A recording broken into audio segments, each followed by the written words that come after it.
Esto es Biomédica en corto. En esta serie de videos exploraremos el mundo de la radiología y la instrumentación asociada a esta. Historia. El fenómeno de la emisión termoiónica fue descubierto por Frederick Guthrie en Gran Bretaña en 1873, mientras realizaba experimentos con objetos cargados. Guthrie descubrió que calentando al rojo vivo una esfera de hierro con carga negativa ésta perdía su carga, mientras que esto no ocurría si la esfera estaba cargada positivamente.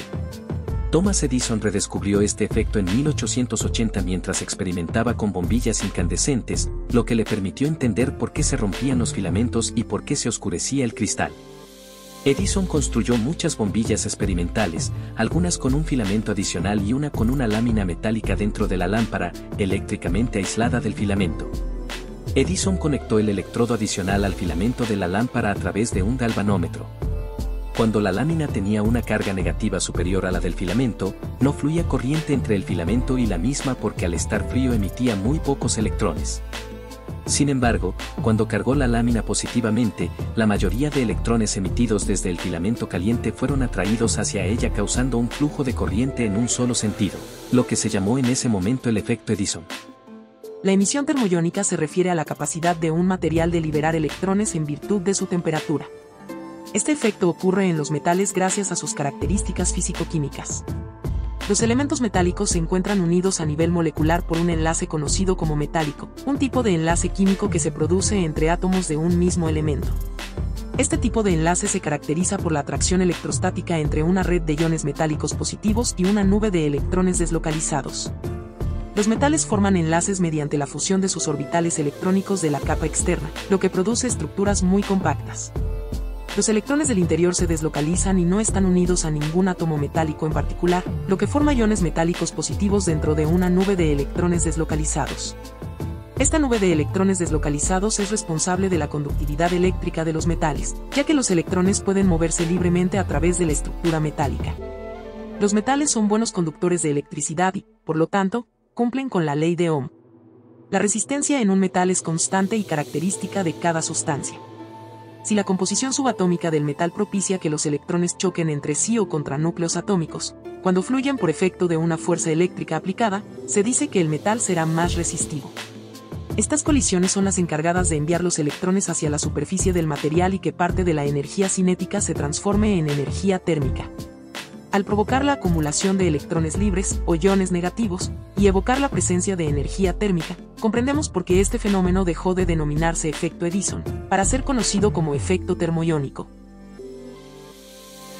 Hasta aquí, hemos visto cómo se descubrió el efecto termoiónico, y la base teórica del fenómeno que lo provoca a nivel atómico. Ahora podemos adentrarnos un poco en cómo está compuesto un tubo de rayos X, y cómo se aplica el efecto termoiónico en el elemento conocido como filamento. El tubo de rayos X toma como base algunos elementos encontrados en el tubo de Crookes, optimizándolo para generar rayos X y minimizar otros efectos derivados de la interacción atómica. Está compuesto básicamente por el envoltorio de cristal, una cápsula que debe estar hecha de un vidrio que pueda soportar alta temperatura, mantiene el vacío, lo que hace posible una producción más efectiva de rayos X y prolonga la vida del tubo. Si estuviera lleno de gas, disminuiría el flujo de electrones que van del cátodo al ánodo, lo que resultaría en menos rayos X, más calor y promovería la ocurrencia de fluorescencia, es decir, la generación de fotones de luz visible dentro del tubo como en el caso del tubo de Crookes. La ventana del tubo está hecha de un vidrio más delgado que permite el paso de los rayos X. Es un segmento que permite una emisión máxima de rayos X con una absorción mínima por el envoltorio de cristal. La estructura interna, confinada en el vacío, posee los siguientes elementos. Cátodo, la parte negativa del tubo de rayos X, tiene dos partes principales. Filamento, es una espiral de alambre que emite electrones cuando se calienta. Cuando la corriente que atraviesa el filamento es lo suficientemente intensa, aproximadamente 4 a 5 amperios o más, los electrones de la capa externa del filamento son expulsados, aplicando el fenómeno conocido como emisión termoiónica. Los filamentos suelen estar hechos de tungsteno toreado, que proporciona una mayor emisión termoiónica que otros metales. Su punto de fusión es de 3410 grados Celsius, por lo que es poco probable que se derrita por el calor, y no se evapora, ya que si lo hiciera, el tubo se llenaría rápidamente de gas. La adición del 1 o 2% de torio al filamento de tungsteno aumenta la eficiencia de la emisión de electrones y prolonga la vida del tubo. La copa de enfoque es un refuerzo metálico del filamento que condensa el haz de electrones en un área pequeña del cátodo.